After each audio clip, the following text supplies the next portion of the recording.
So here we go. Looking out there, we can see a lot of those high-level cirrus clouds that are starting to move in ahead of our next storm system. Riverside is partly cloudy, 64 degrees right now, and we are looking at westerly winds at 14 miles per hour. And I'm sure that's one thing you did notice, no matter where you were today, those winds are starting to kick up ahead of this system, and that will be the case as we move into the rest of the day. So temperatures right now are cooler than they were yesterday at this time. That has a lot to do with the clouds that are filtering in. 64 in Laguna Beach, 60 in LAX and Simi Valley, 56 in Lancaster, 47 in Wrightwood, 45 in Big Bear City, 59 in Claremont, and 62 in Pasadena. And in Orange County, over the next few hours, we are going to see clouds continue to increase. By 5 o'clock, we should be mostly cloudy with temperatures around 61 at your lunch hour, dipping into the 50s as we move into tonight. So let's get you set up because we've got a very busy next 48 hours. So the first wave, light rain this evening, but then some very strong, heavy rain overnight tonight, really starting at about 2-3 o'clock in the morning on Saturday and going all the way until about 10 a.m. Then we've got our second round that'll move in Saturday late evening through Sunday. And then Sunday looks like the best dynamics for thunderstorms. So we'll have to keep a close eye on that because local heavy downpours as well as flooding potential, lightning, small hail will all be a possibility for your Sunday. So you want to make sure that you just definitely drive carefully out there. If you see water in the roadways, just get a different route because we are going to see a lot of nuisance street flooding as we pick up on a whole lot of rain in a short period of time. We're still looking at about 1 to 3 inches for the coast and valleys, 3 to 6 inches in the foothills and mountains, but we could see 1 inch of rain per hour embedded in those thunderstorms. So it's going to be a huge difference for the folks who actually see the storms when all is said and done and those who don't when it comes to our total rainfalls. So showers are going to start late tonight. And when I mean late, I'm talking, post 8-9 o'clock. So we'll salvage a bulk of the evening. Ventura County will get those showers first. Then it'll start to sip down into LA County and then the Inland Empire and Orange County through the overnight. But that heavy rain tomorrow morning, just know that it is going to be very heavy for quite a prolonged period of time. Then we'll get a little bit of a midday break before we get that second wave moving in later on Saturday. And then Sunday is going to be our best chance for the storms. And then Monday morning, we might still have a few light showers early in the day, but that low pressure will gradually make its way down to the south and it'll stay there. And as soon as it gets past the California-Baja border, we're going to be looking at a big difference with our weather as things are going to start to dry up. But this is the heavy rain as we put our futurecast in motion for 6 a.m. on Saturday. And you can see that pretty much our entire viewing area is seeing the heavy rain. Once that wave does push through, we'll see another wave start to move in around 6-7 p.m. This is 8:30, and you can see the heaviest of rain is along the coastline.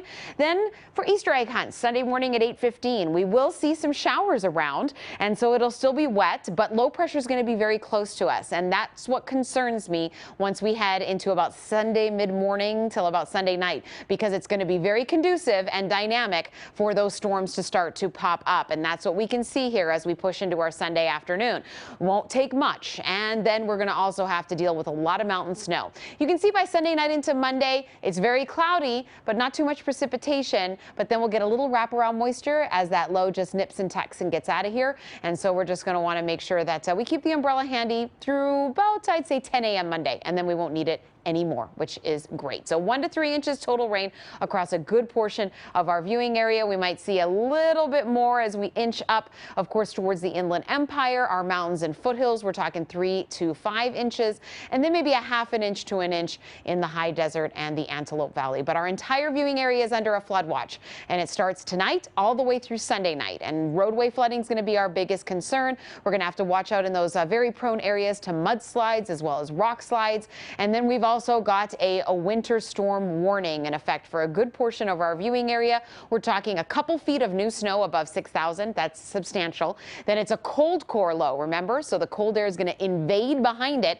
And so our snow level is going to be dropping on Saturday to about 4,500 feet and about 4,000 by the time we head into Sunday. And as expected, a wind advisory has now been issued for the bulk of our coastline and portions of LA County. And that is through Saturday for wind gusts of up to 40 miles per hour, sustained up to 25. And that low pressure is hugging us. And that's why it is going to be so windy, because it's going to really get those pressure gradients tight. So Southwest winds 20 to 30 as we head into the mountains, gusts of up to 50. Higher in the mountains at 6,000 feet, gusts of up to 70. So it's going to be blustery, blowing snow, lots of snow falling. So conditions are going to deteriorate very quickly in the mountains. If you don't have to head up there, do not. So as we move into tonight, rain will come in. Showers and rain likely for Saturday. Sunday, we're going to start to see those scattered thunderstorms come in. Monday morning, a few early showers, but then everything will clear out. And yes, that's 77 degrees next Wednesday. Ross? Marina, I'm almost speechless of this storm of bad news we have here. Did you say it's all going to start late tonight? Late meaning 8 p.m.? Yes. Okay. 8 p.m. You must be an early riser. But let me also ask you, like many people, I have someone coming into LAX this evening for the holiday weekend. How's that looking after 8 p.m.? Do you think it's going to be bad enough to impact air traffic? I do. I think that 8 p.m. tonight or 8 p.m. tomorrow night? Tonight. Oh, no. Everything's going to be fine tonight. Good. Yes. It'll be, I think, a little bit rocky while in the landing just because it's actually going through a lot of the wind. That's going to be the issue. But I think it'll be fine. I think tomorrow and then whenever those thunderstorms roll in on Sunday are going to be the bigger problem. Tonight, I think you're going to be good. All right. And it's going to be sunny at the end of next week, mid-70s. Yes, I mean, hey, I mean, we just got to, maybe I'll just stand over on this side. There we go. That's the way we like it in LA. There we go. Perfect. Thanks so much, Thanks, Marina. Ross. I appreciate it. Well, the incoming storms have people who live in the Hollywood Hills on edge right now. 3 homes there are already red tagged after recent landslides. Residents are worried this new rain could cause even more slides. We will have continuing coverage of the storm and preps across the entire Southland all day here on CBS News Los Angeles. Today, Hollywood is remembering an acting legend. Flowers were laid on the star of Louis Gossett Jr. Today, Gossett died at the age of 87. He was the first black man to win an Academy Award as Best Supporting Actor.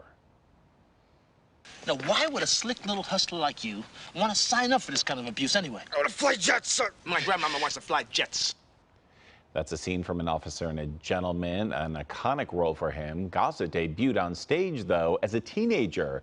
In 1961, he made his silver screen premiere in the film version of A Raisin in the Sun. In 1977, he earned an Emmy for his breakout performance in the groundbreaking TV miniseries Roots. But it was his portrayal in that 1982 Marine drill instructor role in An Officer and a Gentleman that thrust him into complete stardom. He won an Oscar for Best Supporting Actor. Gossett was diagnosed with prostate cancer, you may remember, back in 2010, but his family did not reveal his cause of death this morning. And developing right now in Baltimore, a major piece of equipment has arrived at the site of the Francis Scott Key Bridge collapse. But officials warn the process to remove all that mangled mess there is going to take a lot of time. KCAL's Willie James Inman has the latest now from Baltimore. A crane capable of moving 1,000 tons at one time has arrived at the Port of Baltimore to remove the wreckage of the Francis Scott Key Bridge, sitting on top of the cargo ship that struck it. It's at least going to get cut safely into 4 pieces, and then we'll slowly and deliberately take it off the front of that vessel. But that's just the first step in cleaning up the debris and reopening the Port of Baltimore ship channel. Number 1 phase is reopen the shipping channel. Number 2 is remove the ship. And number 3 is to remove the debris from the bridge from the rest of the waterway. The ship and chunks of the collapsed bridge need to be cleared out to help teams find the bodies of 4 construction workers still missing and presumed dead.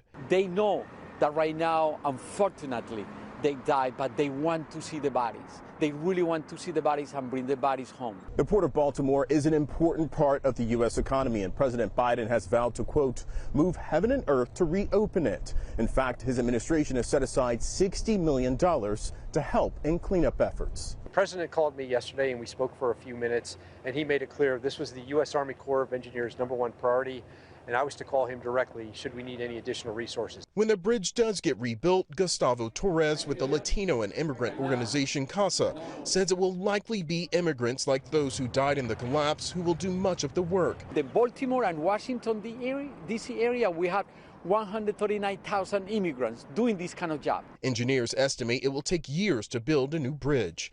Willie James Inman, CBS News, Baltimore. course, we have the latest on the bridge and the recovery efforts there on kcalnews.com and CBS News Los Angeles. This has been The Rundown. Thanks for joining us. We will be back live at 3 right here on CBS News Los Angeles.